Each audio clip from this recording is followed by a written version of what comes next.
Good morning, chefs, and thank you for returning from your coffee to hear what we have to say today. I need to get my clicker. So,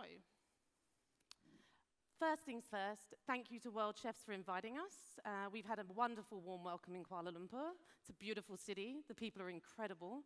The food is delicious. We may have been sampling a bit too much of that one. We are here today to talk to you about a project that we work on called Retaste. Christopher and I have come to you from Stockholm in Sweden to tell you all about what we have been up to. And the aim of the next 20 or so minutes is hopefully to inspire you and engage you in the story that we have to tell, so that you may take elements of it or all of it and run with it where you are. So I'm going to crack right on. I guess the first question you have to ask is why.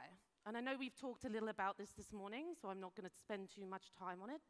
But the Sustainable Development Goals tell us that there is far too much hunger in the world, and it is an issue that we should be combating. We feel passionately about that, and we want to work with these guys to take that forward. The number of people going to bed hungry every night sits at around 800 million people. That is a number that I cannot begin to conceptualize. That over 1 billion tons of food never makes it to the table, or a third of everything we produce, I can't begin to get my head around those figures. They're just too large. So in order to go forward with why, I think we need to present these figures in a way that I, as a restaurant worker, can have some sort of grasp on. To do that, I have turned global food waste into a country.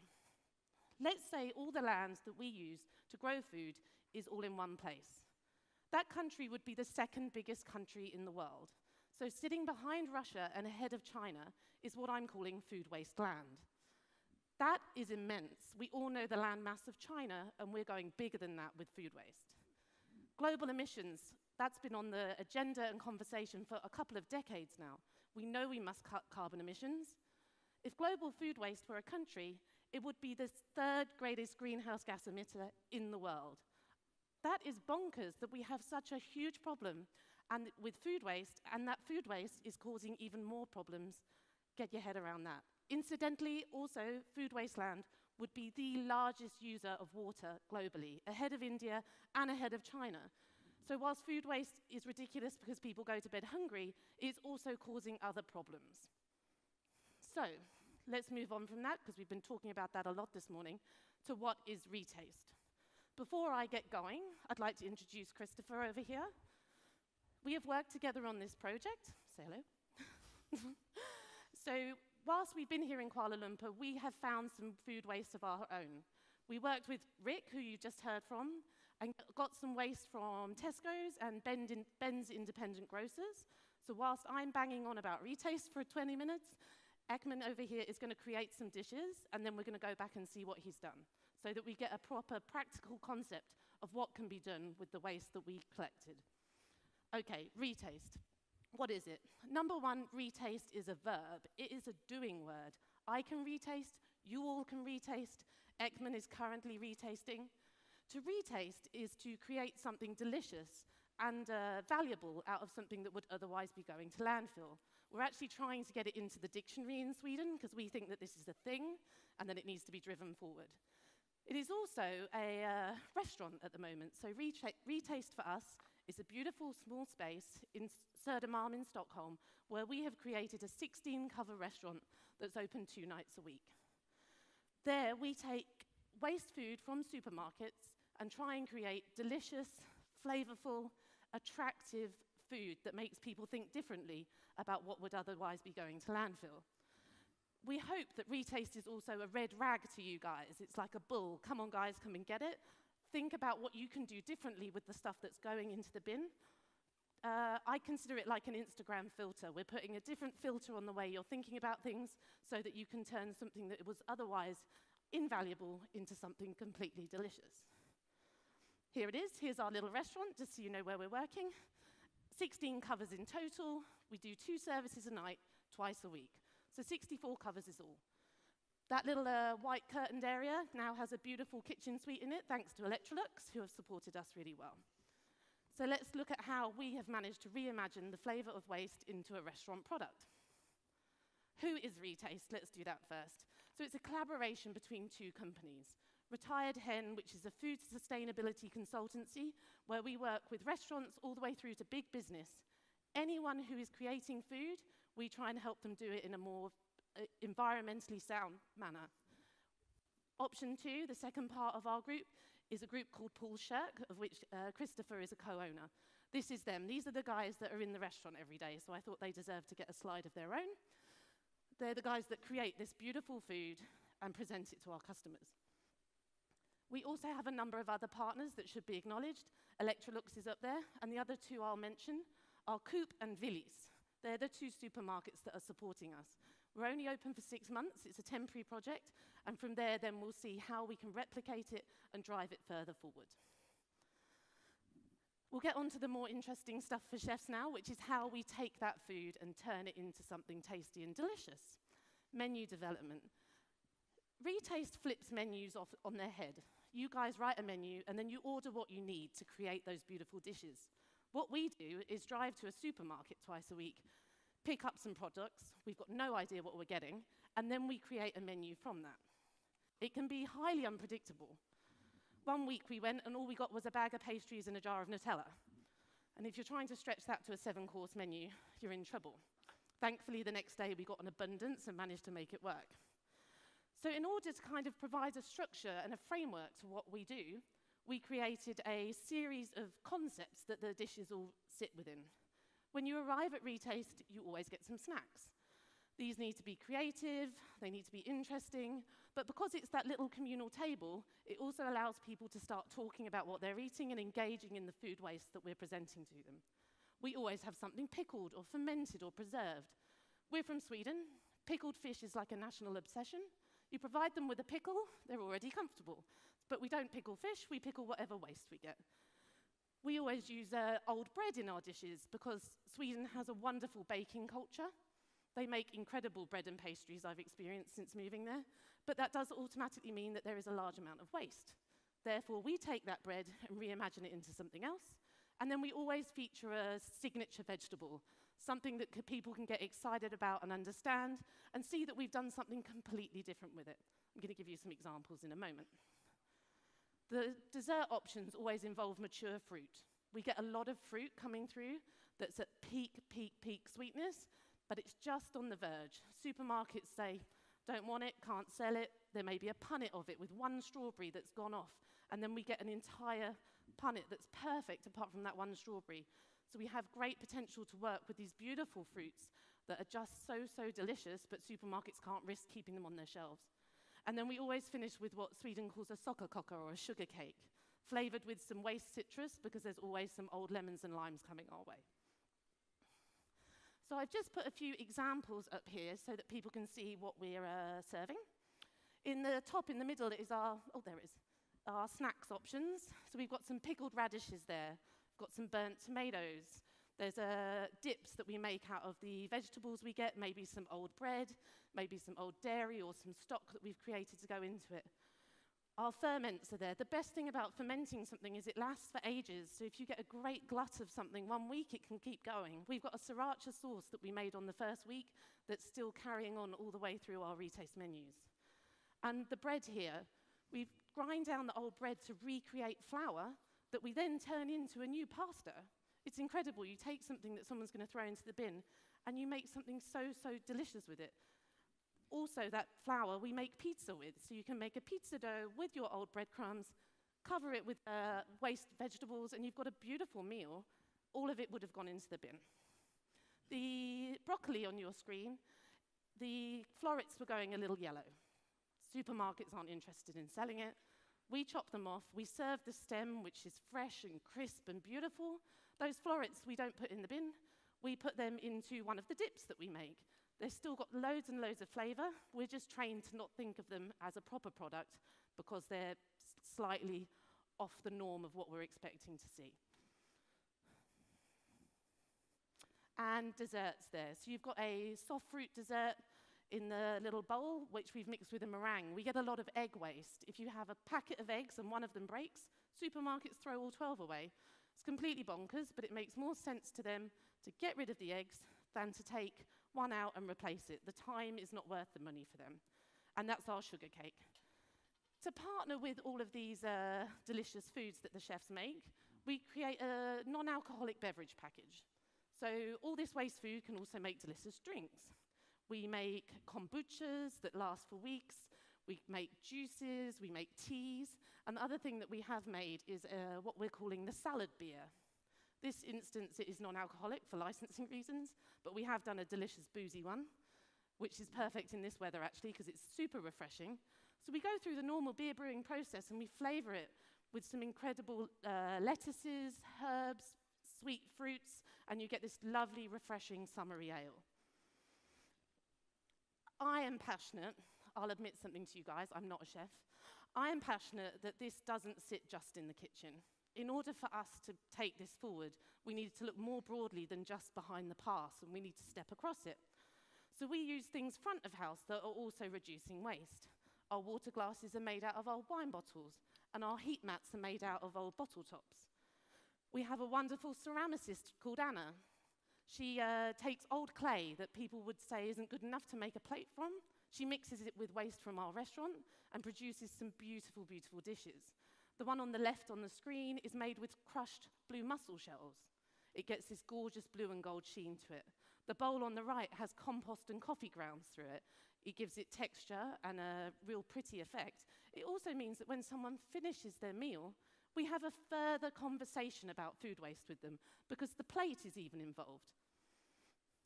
Obviously, this isn't the average restaurant.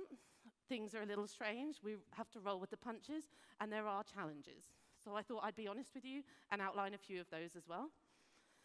First one, I think, is time. When you guys order your food into your restaurants, you get a beautiful big box of food. It's all perfect.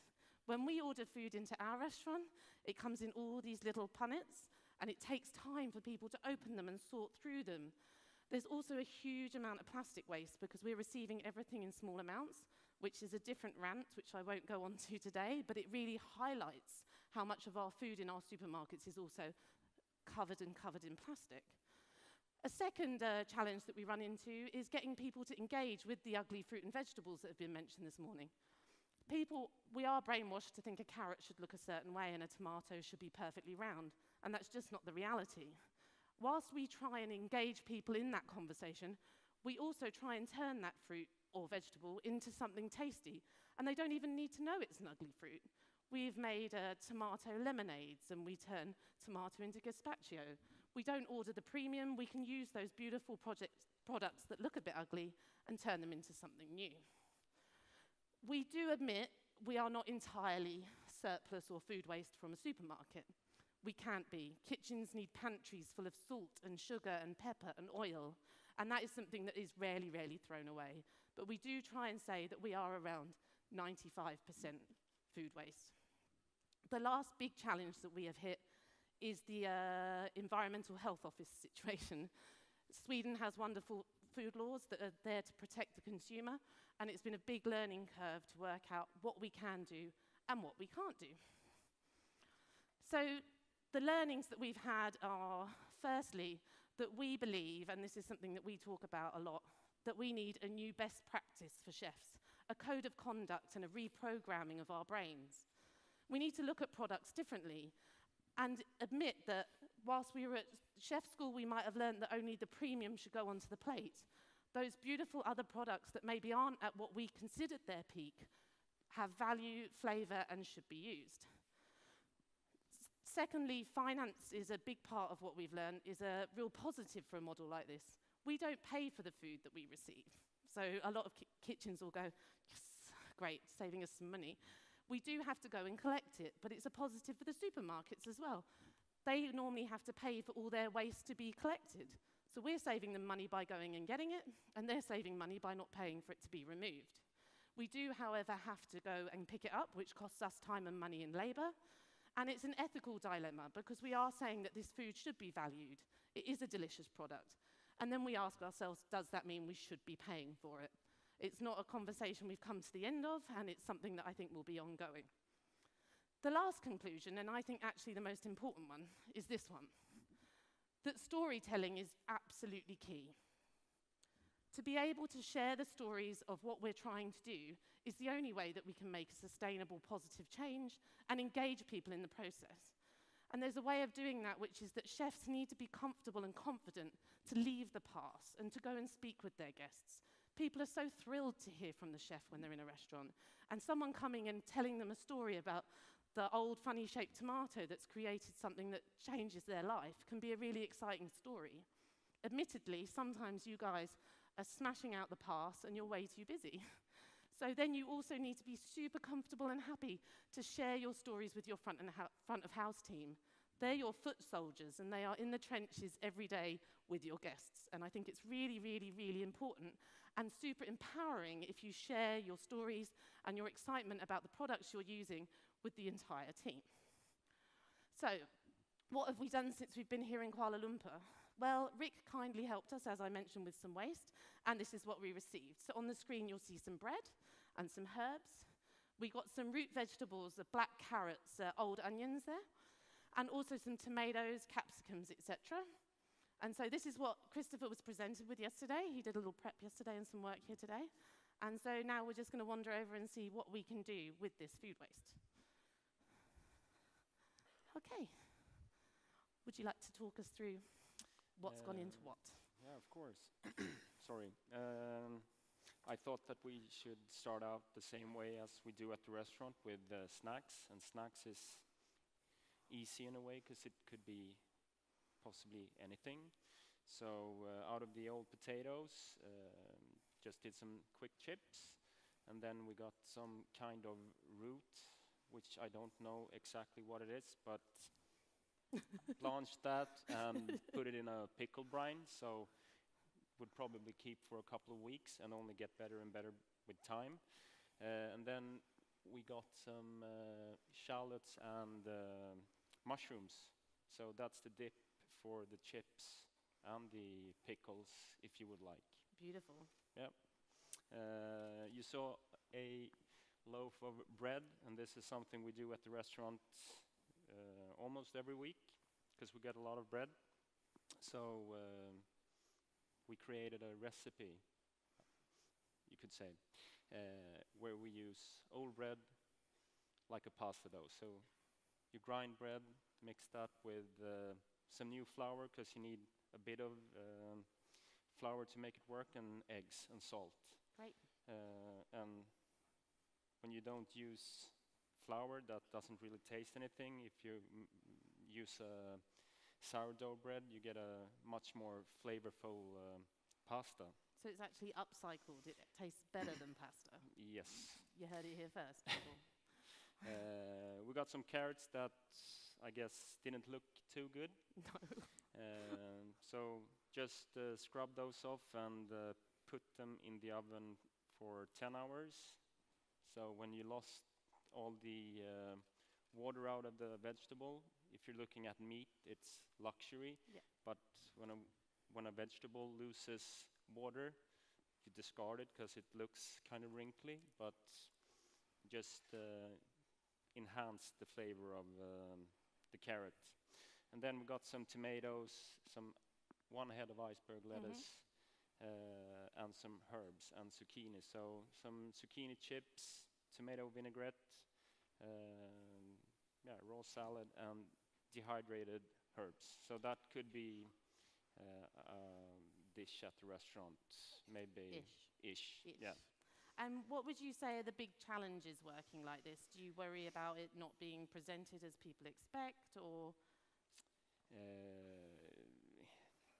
In the beginning, we wrestled a lot with just the idea of that things are maybe too simple, that you would like to do more or something extra. But if you limit yourself into just working what you actually pick up, and don't go out and buy, when you get over that like hump or whatever, it works out really well. Awesome. Yeah, and with the storytelling behind all the dishes, I think that adds value to what you're serving. It's beautiful, thank you. So I think the take-home message here at the end of the day is that you guys are equipped with an incredible set of skills as chefs. You make incredible food out of premium products. And what Christopher and I are trying to say is that if you use your imagination and take those skills, you can also make incredible meals out of less than premium products and teach people that actually they're valuable and worth enjoying. So my last phrase for you today is that food waste is the failure of the imagination. A very dear friend of ours, Douglas McMaster from Silo, a wonderful restaurant in Brighton in the UK, said that, and it inspires us every day. The way to make this work is to put yourself outside of your comfort zone, think differently, see opportunity rather than challenge, and just run with it, and talk to each other, because if this guy over here has a good idea, I bet this guy over here does too. Thank you for your time.